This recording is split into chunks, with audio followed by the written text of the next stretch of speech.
All right, guys, what's going on? It's Coach Will, and in today's video, I want to talk a little bit about gym models. So the reason why I'm doing this video is I get this question quite a bit from gym owners that we work with, gym owners that are just opening their gyms, even people that haven't even opened their gyms yet that are just generally looking for advice on what kind of model they should open. It's going to be the most profitable and also serve their customers the best. I also get this question from established gym owners.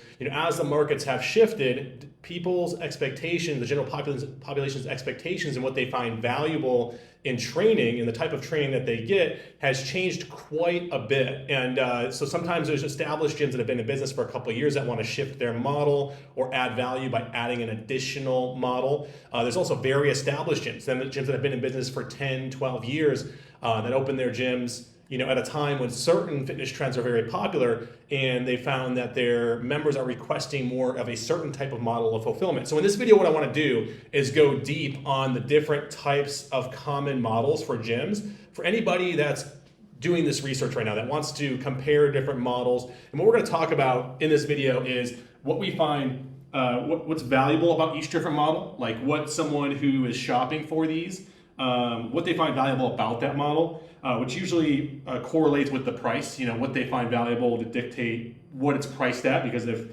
you only offer a certain kind of value with the model that you're providing, you can only charge a certain price relative to the market. Of course, depending on how you sell and your sales processes, that can shift things. You can definitely create more value by doing a better, more consultative sales approach that helps solve the customer's problems a little bit more.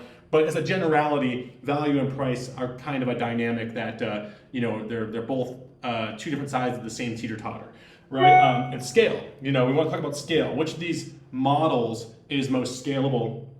We're going to talk about what these models are. And scalability really affects you as the gym owner or the business owner, and how likely it is that you're going to be able to grow this business to whatever financial and success goals you might have for the business, right? So we're going to talk about scalability. We're also going to talk about the pros and cons of each model, not just for you as the business owner, but also for your client and as well as your staff, right? In order to build a business, when we talk about scalability, there's three components. There's you and what you want. When you start a business, hopefully, you have to be a little bit selfish, right? Obviously, when you start a business, the goal is to solve other people's problems, right?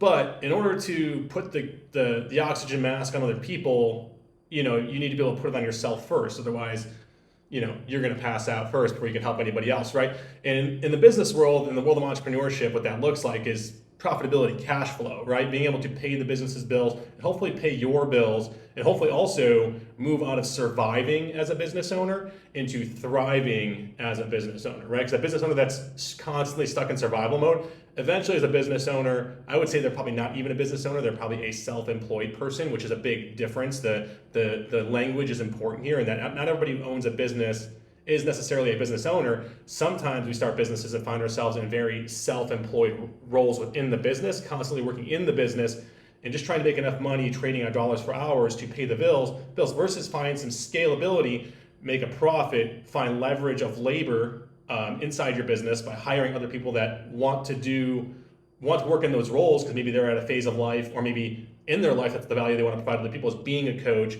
being an admin at your gym, being a manager. There's people that want to work those roles that you can build a relationship with and staff. But in order to do that, the business has to have a certain kind of scalability, and there are pros and cons to each model when it comes to scalability. There's also pros and cons in regards to fulfillment. There's pros and cons in regards to marketing. There's pros and cons in regards to sales. There's pros and cons in regards to the operational structure of a business that can only get so big, so it can only hold so many people, can only make so much cash. You start to run into scalability issues either because of space or other things, right? So let's first start by talking about these different models that we have here, right? So probably the most traditional model, and the model that's been around the longest as far as gyms are concerned, and kind of the model that started it all before fitness, health, and wellness became kind of a mainstay of most cultures around the world, at least most first world countries around the world, is the big box model, right? So we call this the big box model, or we call this the access model, right? That's what this model is here. Now, what you have here is you have a physical space, a box, if you will. We'll just go like this and go around it. And this model, a lot of people like to villainize this model, but it's not a bad business model. And a lot of these, these gyms have been around the longest, and even through thick and thin have survived the longest because of the way the economics of the model work. So what you have going on here in a big box model of gym is you have these 4 walls, generally a pretty big gym, right? I mean, the smallest big box gyms are usually like 10,000 square feet. A lot of them go up to hundreds of thousands of square feet. You have all these big brands, you have big corporate interest in some of these brands, and you have smaller, more independently owned big box style gyms as well.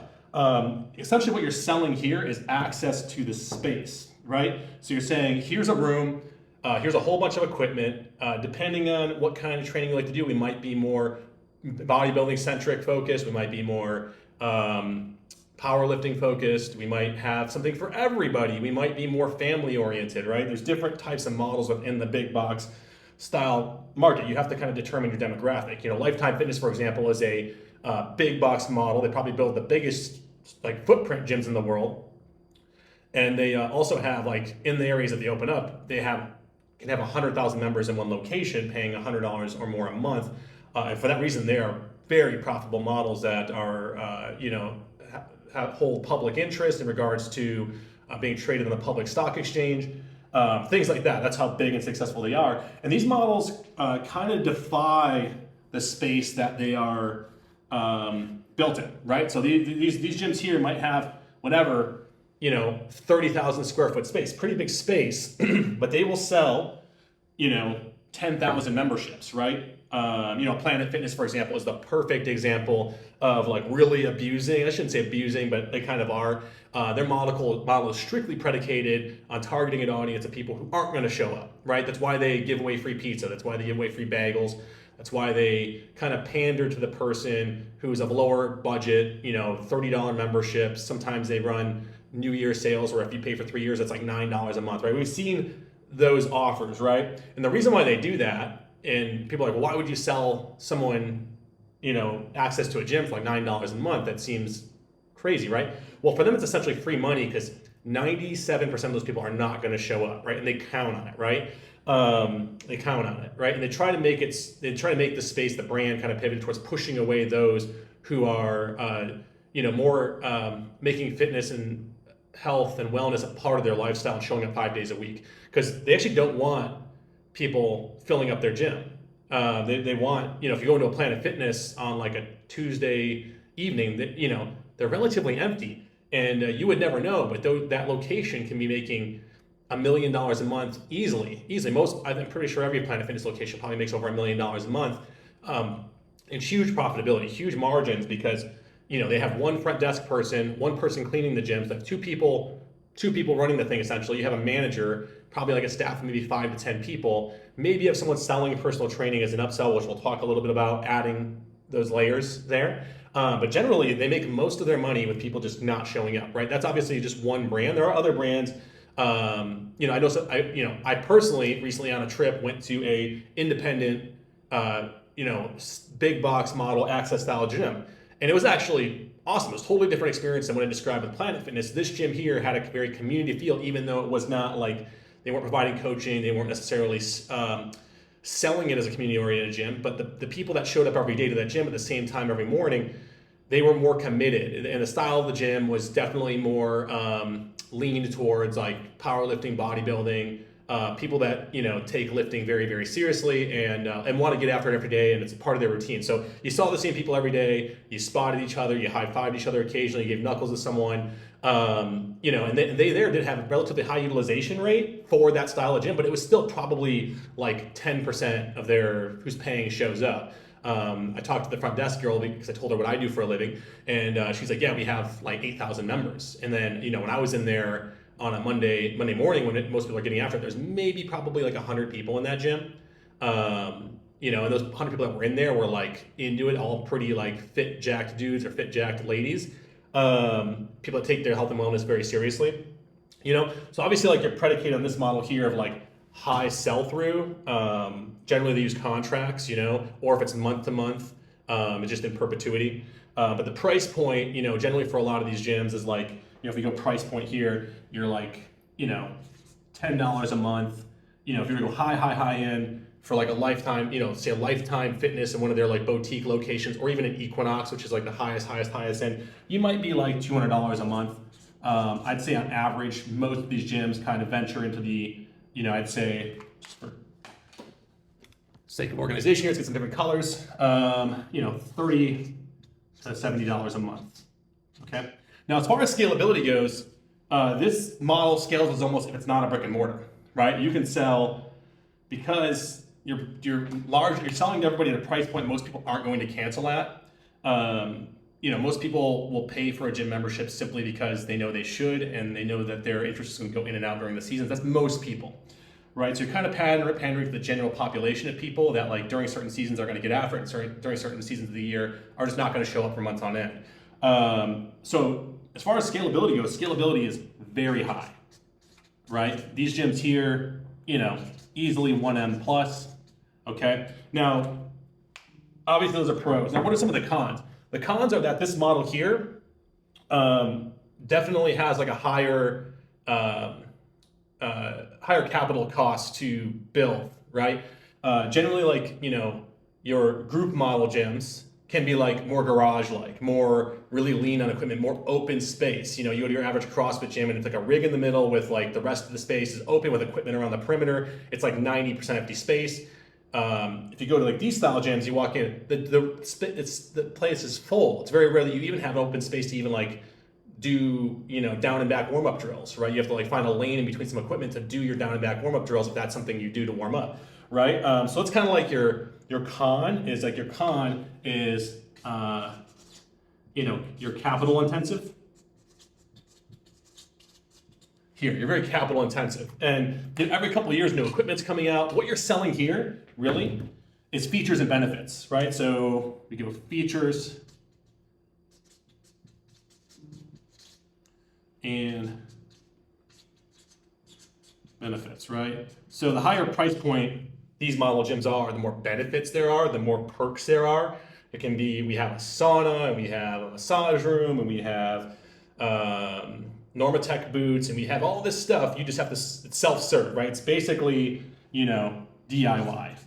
We give you all the equipment, it's DIY, right? That's basically what this is, right? And it almost all walks on a value ladder when we talk about different values of things. You have, on the lowest level of your value ladder is always gonna be something DIY, right? If I'm gonna build my own house, it's gonna be way, way cheaper, but I'm gonna trade my time, right? Trying to figure out how you research what I should do, how I should do it if I want to build a really, really good house that's not going to fall down. It's the same with this. It's like, yeah, the person's giving up value in regards to, they're getting a better price here, right?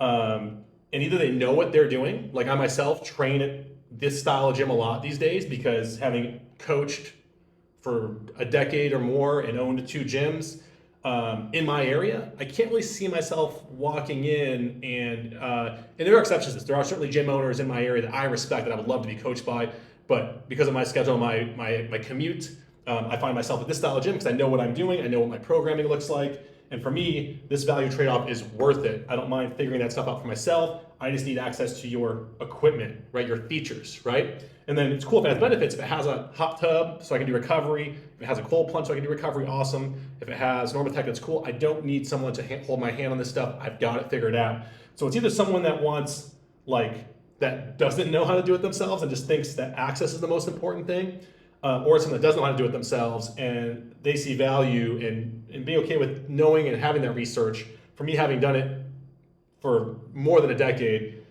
it's not hard work for me to figure out, okay, what am I training for? If I'm training for an XC mountain bike race, I'm gonna be doing more conditioning, more cardio, more VO2 max training, more interval training.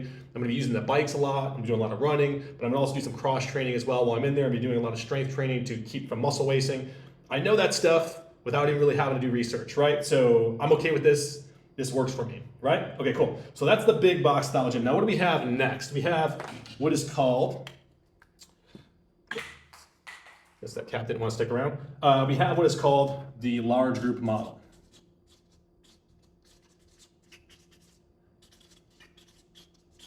So we got large group model here, okay? So what is a large group model? So large group model is the model that was the most popular and boomed during the 2010s. So during the 2010s, about 2009, 2010, CrossFit was hitting mainstream. It boomed with the CrossFit Games getting televised on ESPN and all these big channels. People that were somewhat fit or like thought it was really cool that there was now a sport of fitness kind of took interest in it. That kind of blossomed into a community. Slowly, it moved away from being about the sport of it to being more into community. I owned two of these gyms, so very familiar with it. Definitely more focused. You know, and you had like derivatives of that as well as concepts like Zumba and CrossFit and other large group fitness models proved this is what people want as a fulfillment model. You saw derivatives pop up in the second phase, which was like mid 2010s. You saw Orange Theory, you saw F45, you saw Eat the Frog Fitness. You saw this style of gym start to offer this, right? You can go into your local big box gym and they might have some derivative of CrossFit. Like Lifetime had its Alpha, which was basically CrossFit, right? They couldn't call it CrossFit because of the trademark, but it was basically, you know, cap here, a high intensity interval training style workout with some variation, not exactly the same as CrossFit. And CrossFit, people that are very into the CrossFit methodology will argue that it's not the same thing, but as far as what it looks like to the general population, it's all kind of the same thing, just pivoted towards different demographics, right? F45 is kind of like if you want it fast and you want more like cardio driven. If you want more, if you're Orange Theory, it's definitely more cardio driven. Alpha was kind of like a little more high end and focused on like people that don't mind paying a little bit more for the community large group model of fitness, right? So that's large group model, and large, what you're doing here is you do have the constraints of the physical space. So rather than a dotted line that you can go outside of, you have kind of a fixed box that you can fill up. And these gyms here predicate themselves on high utilization, right? What that means is like this is low utilization. So utilization here might be like, you know, if we just grab our black marker here so we can tell the difference between all this writing, you know, maybe like 5 to 10% of your people show up every day and use this, right? The rest don't, and they just keep paying, right? This model here, you're generally like 50 to 70% of your members are showing up every day. Okay. And as a result, you're kind of limited by space, but you're also limited fulfillment wise by like, you know, your coaching, your staffing, and your ability to, because you're basically giving a more personal experience here, but one to many, right? So you're doing here, if this is DIY, this is what we call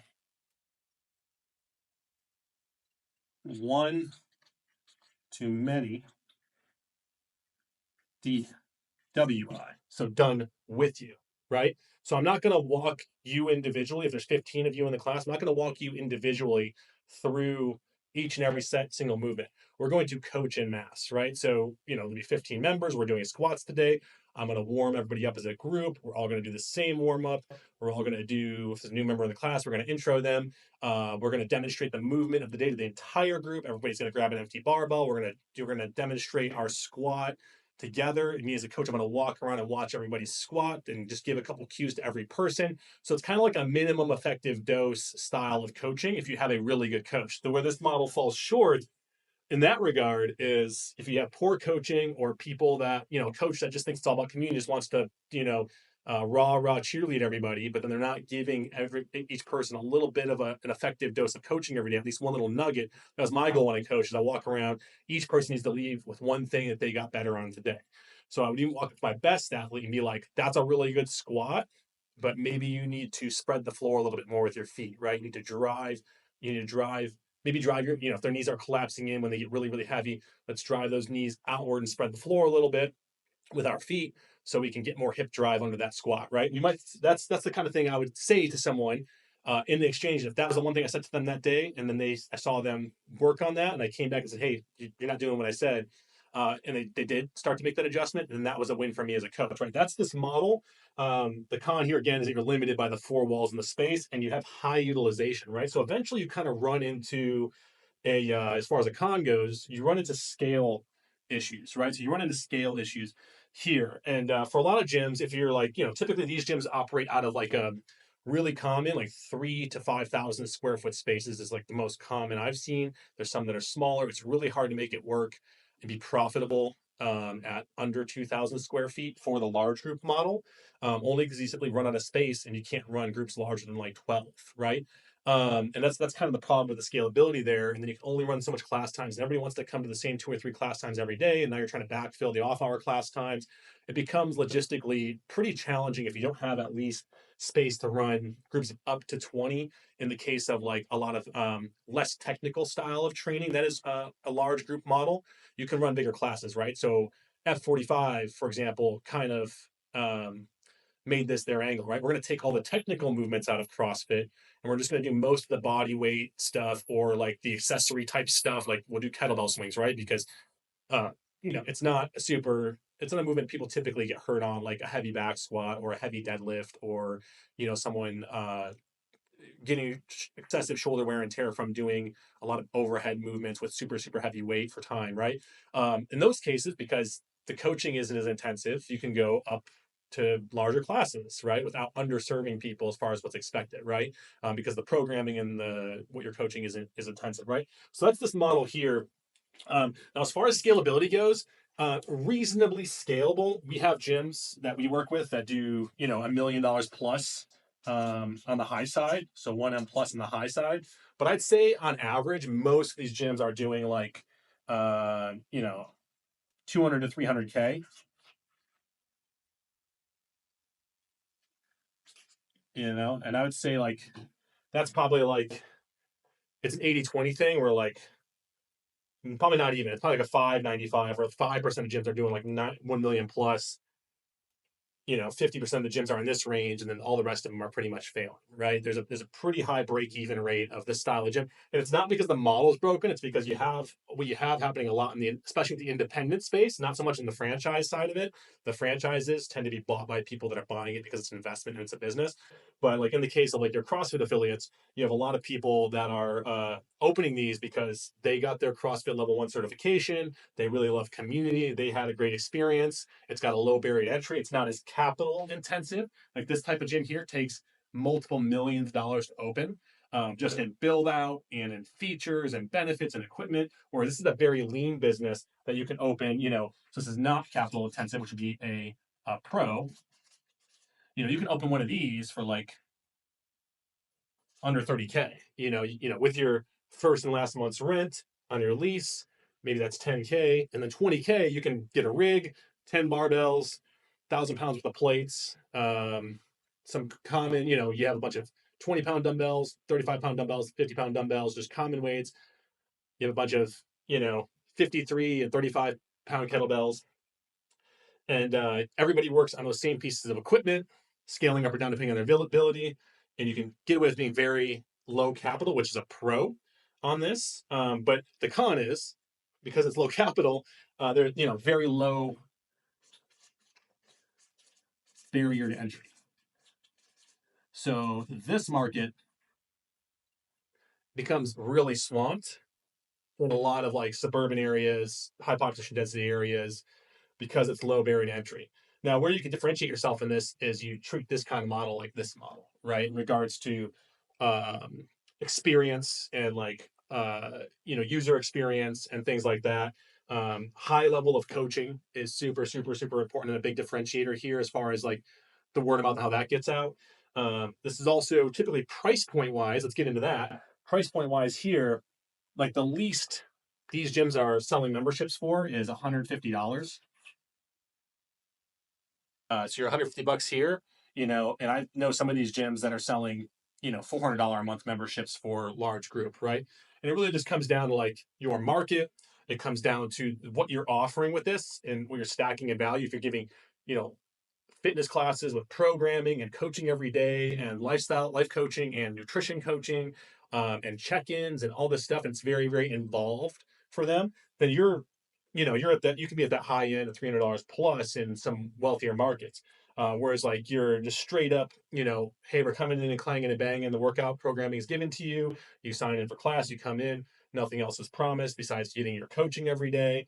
And maybe you're in a more rural market or market that's maybe, as far as it's not premium price, typically you might be close to this $150 mark range here.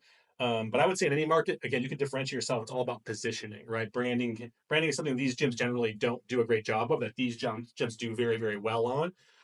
That good brand and good content and good marketing here can really make a big, big difference. In fact, that's a lot of where we've had a ton of success with the gyms we work with. Most of the gyms we work with are this model of gym. We work with some of these too, and almost all of these, but this is probably 70% of the gyms we work with these days is this model here. And we take, and this is not a pitch for us, it's just me just saying that it can be done for you, is that we see gyms that have stuck at 70 members breaking even with this type of concept, 3,000 square foot gym that are making maybe 10K a month in revenue, breaking even, can barely pay their bills, scale up to 30, 40, 50K with good scalable marketing systems there, which is for another video, right? So that's your large group model, right? That's been the trendiest model of probably the last like 15 years of fitness. This is really coming back right now. This is really coming back right now. These gyms have been growing the most in the last 4 years, last 5 years. And this gym model is still growing, but also the number, it's so saturated in so many markets. There's a lot of consolidation taking place here in this model right now. There's a lot of these gyms closing, and it's all the ones that are barely they're on the low end of this, barely breaking even, and they've been doing it for 10 years. And the owner can go get a job making a lot more money, just punching the clock, right? So they're going to go do that. They're throwing in the towel. They're a little bit burnt out, right? That's what's going on. But the best gyms here are basically consolidating all that market share from those gyms that are going out of business, and they're growing, right? So a lot of our most successful gyms that are 1M plus are just eating. The lions are eating first. They're just eating these other gyms that are on the lower end of this alive, right? Okay, so next model here, we have what's called the small group model, which has really grown in popularity over, I'd say, the last like 5 to 8 years as a concept. So we have here small group, okay? So just small group model, right? Now what this is also a one to many, okay? Get my red marker back out. So we got our one too many. And I would say it's a little bit more done for you, right? And what done for you means in fitness, as far as coaching, it doesn't necessarily mean that that you're doing the exercises for them, but there's a lot more hand holding here because it's a coach to groups of maybe like 3 to 6 most commonly, right? Now, effectively, what this is scalability wise is this personal training model over here at similar price points, but paid in a membership and a subscription model versus in a package model, right? So personal training, if we go over here, we'll just kind of play these two against each other or side by side. And again, very classic, very traditional model of training that's been around almost as long as this, right? This pretty much was born out of this. This is typically the upsell from this, right? That's what a lot of these gyms do. Of the 5 to 10% that show up, there's that next 5 to 10% that's kind of showing up that needs help, that asks for help, and they get sold personal training at high ticket bundles and packages, right?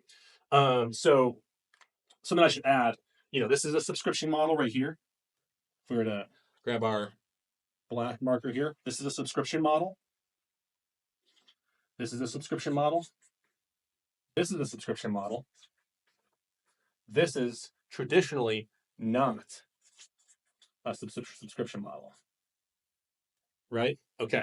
This, you're typically selling them one-off packages, like 12 sessions for a certain amount, over a certain amount of time at a set price, and you have to resell them every time, right? Whereas these all resell themselves and automatically renew. These models all here have the benefit and the pro of being recurring revenue for you. And if you say your churn rate is low and you're less than 3% per month, that means 97% of your customers every month are going to keep paying these price points down here. Same with this one, they're going to keep paying it every month. They're happy, right? If they see more value in it, right?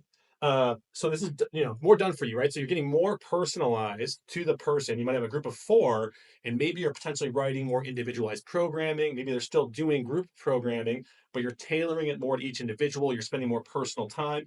This one here, the coach might have 20 members in an hour. So that means they can only really spend about 3 minutes with each person, divided up over that hour. Whereas this is an hour of 60 minutes divided amongst 4 people. It means they can spend about 15 minutes with each person. So they're effectively getting 5x the personal touch here if the coach is good, right? Now, that doesn't mean it's always the highest value. I mean, I know large group coaches that can coach a large group better than the best personal training. They'll have more an effect on each individual in the class than if that same individual were to go to a poor personal trainer, right? So there's definitely a spectrum of delivery fulfillment quality here. 80% of people coaching in the fitness space have no business doing it. I shouldn't say they have no business doing it, but they have a lot to learn. There's a huge spectrum of what's considered great to what's considered poor. And the problem is like most of the population doesn't know the difference between good and bad, and they're often showing up because they like the person, right? Doesn't mean the product's actually good, right? Done for you here, a little more done for you, more personalized, more direct personal coaching, one too many done for you. Scale here, is a little tougher because the scale here is that like you can only offer so many hours. You're kind of this here is scaling time because you can coach more people in a smaller period of time, right? This one here is like I'm only a small group, so I can't sell 10 people into this. If I do really good and I get in demand here, I'm limited by not the space, because I might have 2,000 square feet, which is plenty of space for 4 people or 6 people. It's my attention and my time, right? I only have so many time slots at the peak hour of the day. Everybody wants to work out at 5:30 p.m. after work, right? In some areas, some people want to work out before work. There's only so many premium time slots, so you have to price yourself very well here to make it worth saying no, right? Because if you do a good job and you're good at what you do, and this does start to scale, the problem you're going to run out of is time. And the time is the one thing that you can't really create more of. There's not really a way to do that, right? So the thing you run out of issue here is time. This one here, going back to it, it's space. And this one here, like there's really none. There's really nothing there, right? Like really, it's just if you are the owner and maybe your limited scale is if you are just not a good owner, right? Like it just kind of falls back in organizational. You can't keep the place clean, right? Because there's so many people you can't keep the place clean, right? Maybe it's some of that stuff, but it takes a lot to get yourself in that kind of hole with this model here, right? Again, the problem here is capital intensive. I'm going to break it open the style of gym, and this model of gym does require a lot of marketing to fill it up, right? All right. So back to it. Time here. Price point on this model here. Small group. Let's go ahead and get into that. Price point. So this one, I mean, it depends on how many sessions you're selling them because it's session based. So you're session based here. Typically, you don't want to offer unlimited small group. If you offer a limited small group, you're going to, again, run into issues of scale, right? There's only so many time slots on, there's only one 5:30 p.m. Monday time slot. Most people want to get after it on Monday. That's the most important day of the week as far as starting your week strong. And if it's an area where like they're coming after work, then it's probably like your 4:30 and 5:30 time slot. You only have 2 of those a week, right? So like you can't offer unlimited. Everybody who signs up can't just come whenever they want. Otherwise, you end up with a situation where you're trying to keep it from turning into this, right? So it's session based, and it's probably something like 2 times a week or 3 times a week, right? And it probably starts at something like, they can come 2 times a week. That's, if there's 4.2 weeks in a month, that means they're 8.1, 8.4 times, they come 8 times a month basically. And if say you value the session at $50 per head that shows up, that means 8 sessions times 50, that's $400, right? So like a 2 times a week might be $400 for this, right? Because we're getting 8 sessions over the month for $50 a piece. Value, of course, you gotta do your math on that. On another video, maybe we'll cover how we arrive in these pricing things. The same person that wants to do 3 days a week, maybe they get a little bit better value, and it's like $550, right, to show up per month, right? So it's kind of like how your price. It's an example of the pricing, right? I don't really see this model working, the small group model working, if you're pricing yourself at the same price points as large group model. Which I've seen people make the mistake and start selling small group training for $200 a month, and then they have 20 small group clients, and they're like, oh crap, I can't sell any more small group training, and everybody's paying $200 a month, so I'm only making like 8K a month, and rent is 5K, right? And so now you're trading your dollars per hour to coach these small groups. You're only making 3K a month, which is basically below the poverty level. I'm not, you're barely paying your building rent and your personal rent and groceries at that point. So it's really, really hard to get into a thrival situation here if you're underpriced. This is a premium model, right? Premium model, I would say. This is a premium model. You should only focus on selling to people that can pay 300, 400, 500, 600, even $1,000 a month for their fitness, right?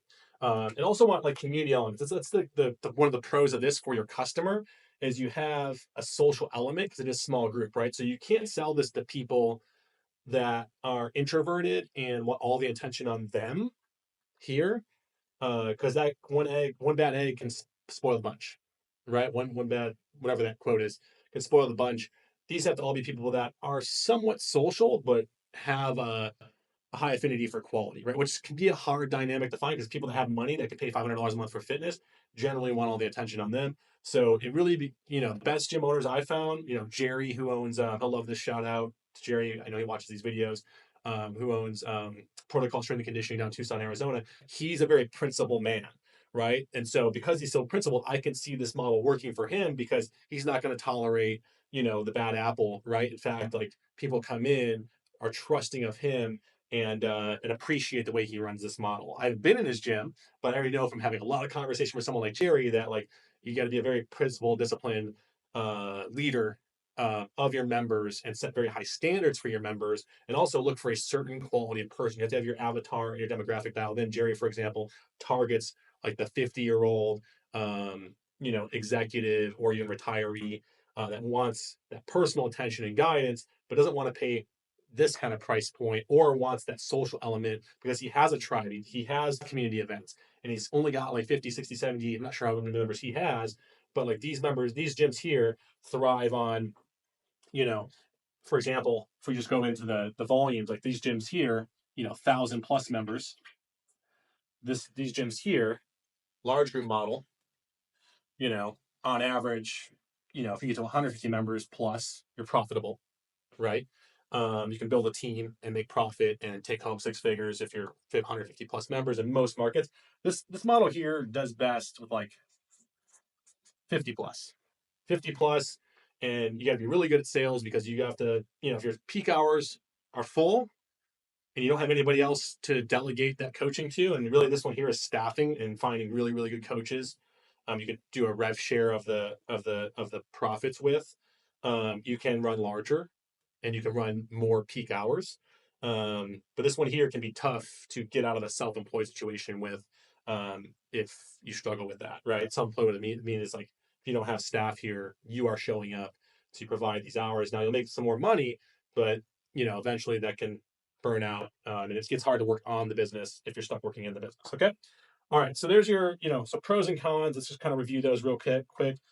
Cons, time, time scale. Okay. Profitability. These gyms here, say you've got 50 members paying $400 a month. That's like 20. That's like 20K a month, right? So like a really good one of these gyms is like 20 to 30K a month. A pro of that though is, very lean company, very lean member base, don't have, below 70 members. It makes it much easier. You still have to be good at that. It makes it much easier to run a very tight tribe. One of the cons of this model of gym, large group, is that as it gets beyond 150 members, you run into the effects of the Dunbar number. A guy named John Dunbar did a tribal study. Oh, his entire life was spent doing these tribal studies of like human behavioral tribal behavior, and he found that like below 150 members, everybody knew everybody. It was super super tight. He derived a theory that like, and this is the Dunbar number, that the brain can handle about 150 meaningful connections, right? Meaningful connections meaning that like, oh, I know and like and trust that person. You get beyond 150 and people start to kind of become like, there starts to be some outsiders, and as a result, those outsiders start to click up. If you manage that well and you're a good community leader, you can continue to scale as you manage these different sub factions within your gym. And click, I don't mean bad. A lot of gym owners look at clicks as bad, but a gym that goes beyond 150 is going to have sub factions. And if you take sides of one sub faction or another, naturally you're going to have a division and it's going to cause issues. But if you're accepting of both sides and good at integrating those different factions and having them be allies versus enemies, you can scale well beyond this. With this, you don't even have to worry about that. You don't have to worry about this because at 50, it's like, okay, cool. We know everybody and we're like best friends. We go to, and everybody shows up to community events. With this one here, it's like half your people are going to show up at community events, and there's always going to be some churn. With that, this model here, higher churn, moderate churn, super low churn. And what I mean by, this, it's like your churn rates might be 6% here. Churn rates here, you're kind of targeting like a 3%. With this model here, you're probably talking like a 1 or 2% churn rate.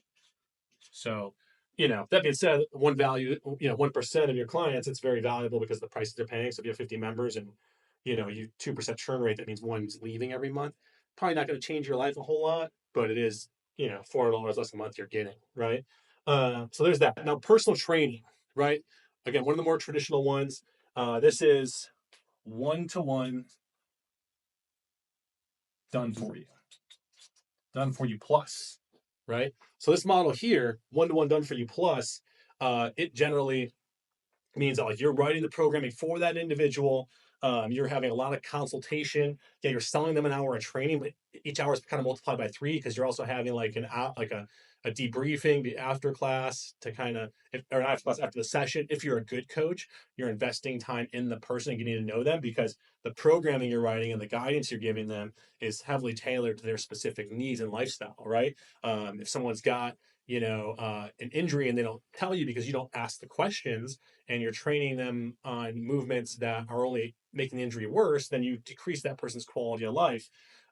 Versus the other way around, if you're very good and you're having consultative meetings all the time with this person, you're going to be able to work around that injury, maybe even help them get stronger around that injury, support other parts of the body that can help rehab that injury. You can do some recovery stuff for them. You can greatly enhance someone's quality of life with the amount of time because, again, we talked here, if you have 20 members in 60 minutes, you can allocate about 3 minutes of like one-to-one quality time with each person, or you have to just be very, very good at, trying to solve a lot of people's problems all at once, right? Here, small group, again, if you have 60 minutes and 4 people, you got 15 minutes time to spend with each person. You can definitely get more personal and still also speak to the group as a whole, as a collective of like shared problems. This one here, it's all personal. 60 minutes and 60 minutes of like getting to know that person. It's very relational. As you're working out, you're probably talking with that person. Requires a kind of coach. And if you're going to scale this model, you need to have coaches that are people. If you have very introverted people as coaches, you're really going to struggle with maintaining reasonable relationships because a lot of this is predicated on relationship. If you have someone has a good personal trainer and they're doing well in life, they're going to attribute a lot of the success they're having to the personal trainer, even though like there's a lot of other variables in their life that are going well for them for various number of reasons. At the end of the day, because you're the person they talk to, probably more than most of the people in their life. Because how often does even like a married person sit down with an hour of intense time and talk to their spouse? It's very rare to even do that in a week. Whereas like with their personal trainer, they're doing that for 3 hours a week, right? So there's that. Here, the issue becomes even more time, right? So you have to. The issue here is, if you're only working 45 hours in a week, that means you need to write all your programming for all your clients. That means you need to work on yourself as a coach and continue to develop your coaching skills so you can continue to climb. If you own the personal training gym, you need to also clean the gym and take care of the space. You need to do all the admin work, and you need to coach your clients in that 45 hours. So this requires, in order to build an actual scalable business, the leverage of labor, right? So that means you're probably splitting revenue for every hour sold here with a coach. Probably at least 30 or 40% of it, maybe even up to 50% of it or 60% of it is going to your coach, right? So your margins start to shrink if you're the one paying half your revenue out to your coaches, and you have to pay the bills of the rent and cleaning crew and marketing costs and an admin person.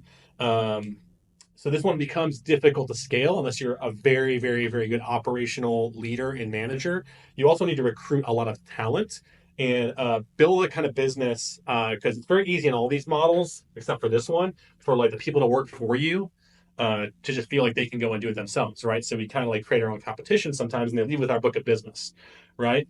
But it just depends on what person's there. When you're hiring for each of these here, and as you further down, it requires a person to want to coach specifically for you and be the kind of business that they would want to work for. Here at our company, Big Little Gyms, and we hire a lot of gym owners want to work for us, but there's also a lot of gym owners who just want to do what we do. They feel like, oh, it's the next logical step to go be a gym guru, right? We don't hire those people. We're not looking to be a springboard for other people, but there are gym owners that love the Big Little Gyms brand, love our culture, love how we run things, and love how we interact with our clients. And that I can tell in the way that the two different types of people ask the question who the ones are that just want to become part of the Big Little Gyms culture. They think it would be a cool company to work for. They want mentorship from me as an as an employee. They want to help us grow the business, and they love the mission, right? Those are the kind of people you need to hire for personal training in small group and even large group if you're going to delegate and employ leverage labor. When I say leverage labor, that means taking, say, the nominal rate to coach a large group model class is $30 an hour, and you've got a class of 15, you can coach that class and pay yourself that $30 an hour, or, $30 an hour for someone to coach, a good chunk of your members, pay a really good coach that's aligned the $30 so you can go do the $150, $200, $500, $1,000 an hour tasks like marketing, sales, um, you know, working on the business, right? So you have leverage of labor that you can deploy in all these scenarios, right? Now, price points here. What is personal training typically price point at? So I mean, like the going rate these days, I feel like it's probably $80 an hour plus. Usually, individual sessions are sold for $100 or more, and it's usually bundled. These days, this is usually sold in sessions, bundled sessions of 12 per month or 8 per month. So typically, if you're say you're giving someone a deal at $70 a session, if they buy 10, you're like that's probably about as little as you're selling in a month. That's $700. Which if you're training someone 3 days a week, and say your higher price, like $100 an hour, you're looking at more like $1,200 to $1,500 a month, right? And with this, you can also upsell personalized nutrition plans, things like that here. In addition, all these can stack, right? So that's kind of your price points on this. The issue here becomes the number of clients, which here it's like really one person can probably coach maybe like 20 sessions in a week, right? So if your average client's doing 2 sessions a week or 3 sessions a week, that means the average person can really only coach about like 10 clients a week. This model I found really, most personal trainers don't have more than like 15 or 20 clients. Average, I would say, is like 12 clients, right? So you have 12 clients paying that kind of money. And there's a lot of, I mean, that's not a bad dollar, not a bad like salary. If you have 12 clients paying $1,000 a month, that's $12,000 a month. And if that's just you, and you got to pay your rent, and you can sustain that, then great. The issue here becomes in almost all of these models where there's a real big lag is when you first open the model for the first 3, 4, 5, 6 months, a year, even 2 years, you don't have a lot of churn because your average client is going to stay 12 months, right? So in that first 12 months, not a lot of people leave. But then after 12 months, you start to experience the natural churn, right? So if you weren't selling new clients during that 12 months in anticipation of some of your existing clients eventually leaving, and not even because they don't like you, you can be the best in the world, but people generally relocate a lot these days. In most markets, most growing markets where these gyms are opening up, it's also where people are very transient. They're going from Texas to North Carolina to Arizona to California to wherever their professions take them these days. People are working much more remote. So it's going to continue to be a thing, right? So you're going to have natural churn as members turn over, even if you're doing a very, very good job. So what people forget is they go in to get their 12 clients in the first year, and then after 2 years, they start getting some churn, but because they weren't selling and marketing, there's not a replacement rate, right? The replacement rate is very, very weak, right? They haven't sold, the 3 more people they're going to lose next month that signed 2 years ago. They're not thinking about that because out of sight, out of mind, and it happens and they panic, right? This happens in all these models. I've seen a lot of these gyms where they open up back in the early days of CrossFit. They have a CrossFit affiliate. They filled it up with 200 members back when it was really easy. You didn't have to do any marketing. And then they started getting some churn after 3, 4, 5, 6, 7 years. They start losing 20 members every summer because people travel in the summer and the members have been around a long time, and they start putting their stuff on hold. And because they weren't marketing that whole time, they weren't thinking about it, the churn catches them off guard. And then they start having a couple bad years and they start just flatlining. Really, really, really common thing with large group, small group, and personal training, right? Okay. So that's that. So pros and cons, just to kind of recap this, not super scalable. Time wise, you have to scale your staff more than anything in order to take significantly more clients. You want 100, if you want to build $1 million a year personal training studio, and each staff member can coach 10 clients really, really well at a rate well enough to retain them. Um, that means you need probably like 10 coaches. You probably need 10 really good, well recruited, talented coaches, people that if it wasn't for you being so awesome, they would go open their own because you're so awesome. They're going to just work for you and be allegiant and never cross you, which is hard, hard, hard to find. It gets easier with each of these models. The large group model, it's much harder for someone to run off with all of your members all of the people they interact with. But again, it just depends. If they're better than you, they probably can run off. We see this CrossFit gyms a lot where the gym's got 200 members. Again, it's the easy days. The people came in organically. They fell in love with some of the staff, and that's why they stay there. One of those staff members decides, I want to go open my own gym because I don't really like the way you're running this gym, or I can do it better, or there's room in the market for someone else. And they take 30 members with them. And this gym owner here wasn't thinking about that. There wasn't a replacement rate in effect here. And so now they're just hurting. All that profit just went out the door because now they're back at break even because that 30 members was their profit, right? So that's the difference between your models here. These are the four most common models. There's obviously derivatives, an infinite number of derivatives you can say in between these things, but these are the most common models, right? Okay, so last thing real quick on this video, standalone model versus value ladder. A lot of people think you have to pick one of those models on the other page. They think like, I'm just going to do large group training. That's the kind of gym we are. You can totally do that. And then you're just scaling wider, right? You can go for width. That's what this is. You're going wide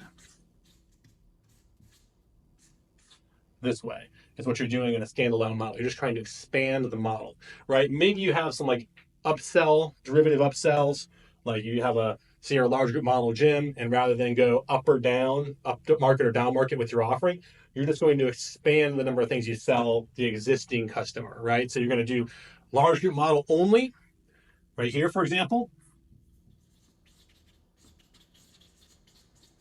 and you're going to sell them all the things that support this model. So you're going to go nutrition coaching is a really obvious one. You can sell them, supplements.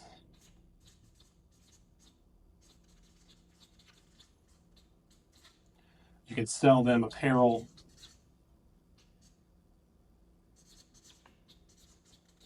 You can sell them pro shop items. All these things. And you could maybe sell them workshops.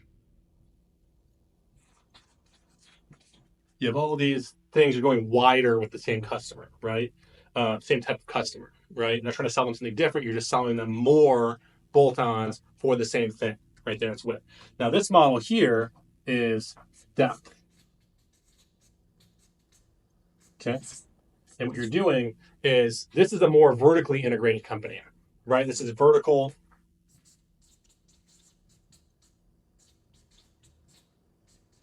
integration.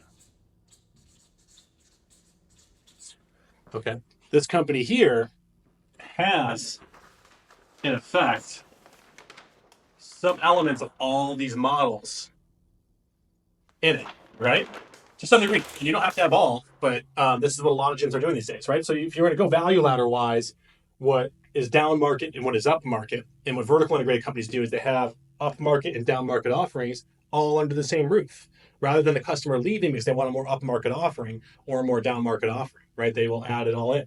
So you have here down market on this lowest level is your access gym, your big box, right? Your access style gyms, right? You have here in your second ladder, your large group.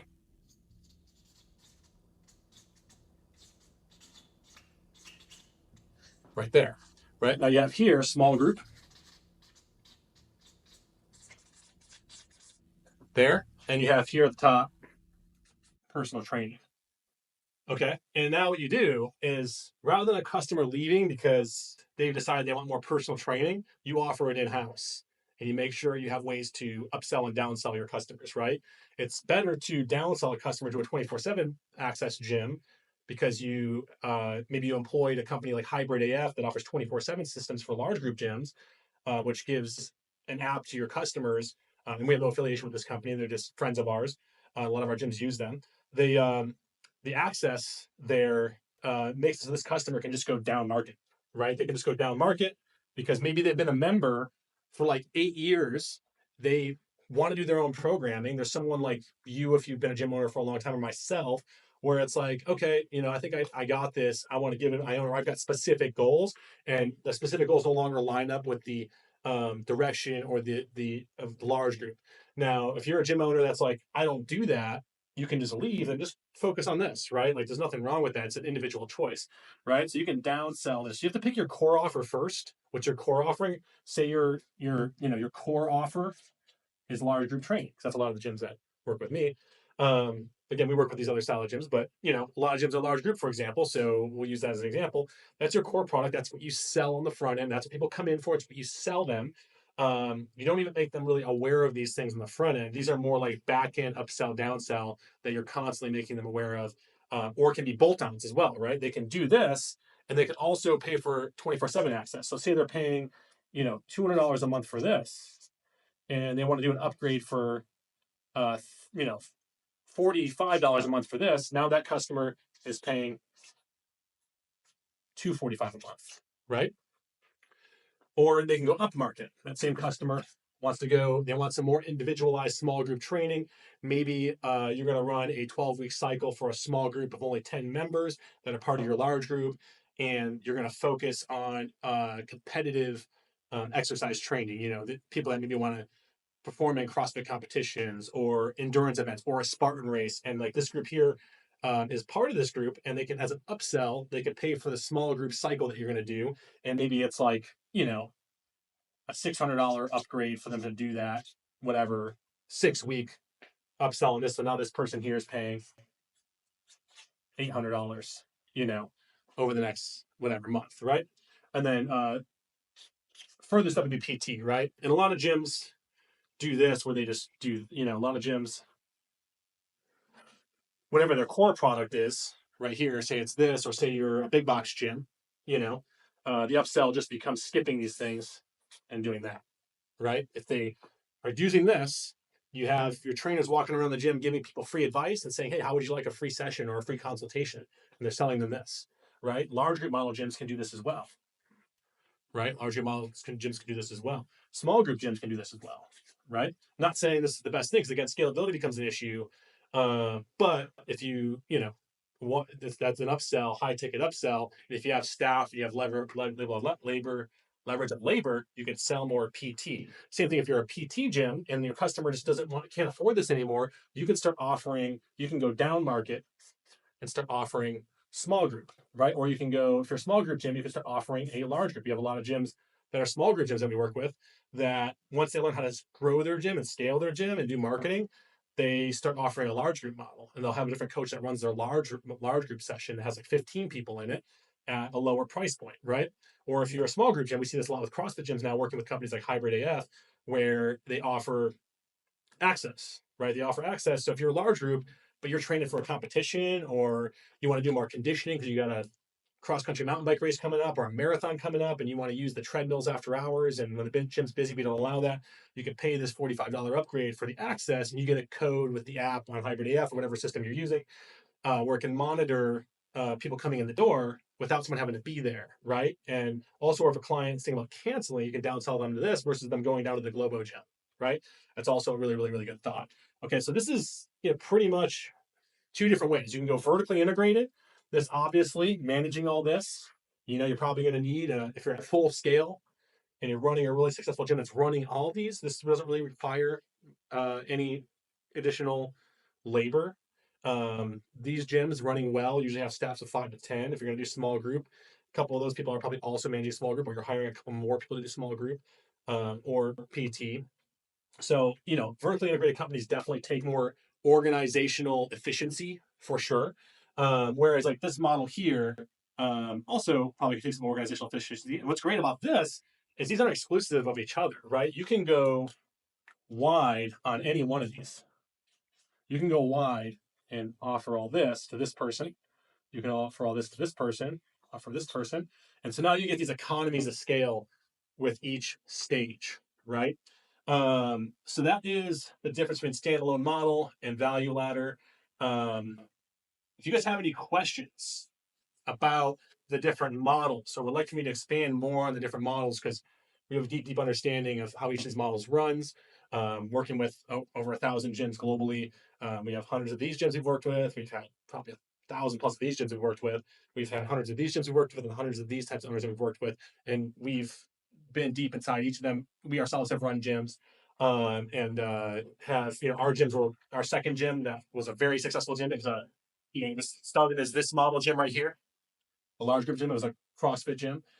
We grew it to 200 plus members, and when we got there, we started realizing that members were, here and starting wanting to go this way. So how we got to 350 members was by starting to offer these other level of services, small group, personal training, and access. And rather than members leaving to go get those things, they stayed members, either paid more or paid less, and we kept growing. And that's how we got to over $1 million run rate with our gym.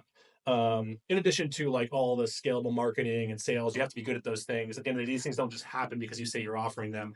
You have to be, one of the required skills of being a very, very good entrepreneur is that ideation, creativity, and systemization of growth systems. So that's it for today's videos, guys. If that's something you're interested in hearing more about, you're more than welcome to go to biglittlegyms.com and book a discovery call, and we'll talk more about your different model, how we can scale it, how our systems work, talk a little bit about your current situation, your desired situation, and how we might fit into that, as well as how getting started works. So let's say, guys, have a great day. We'll talk to you soon.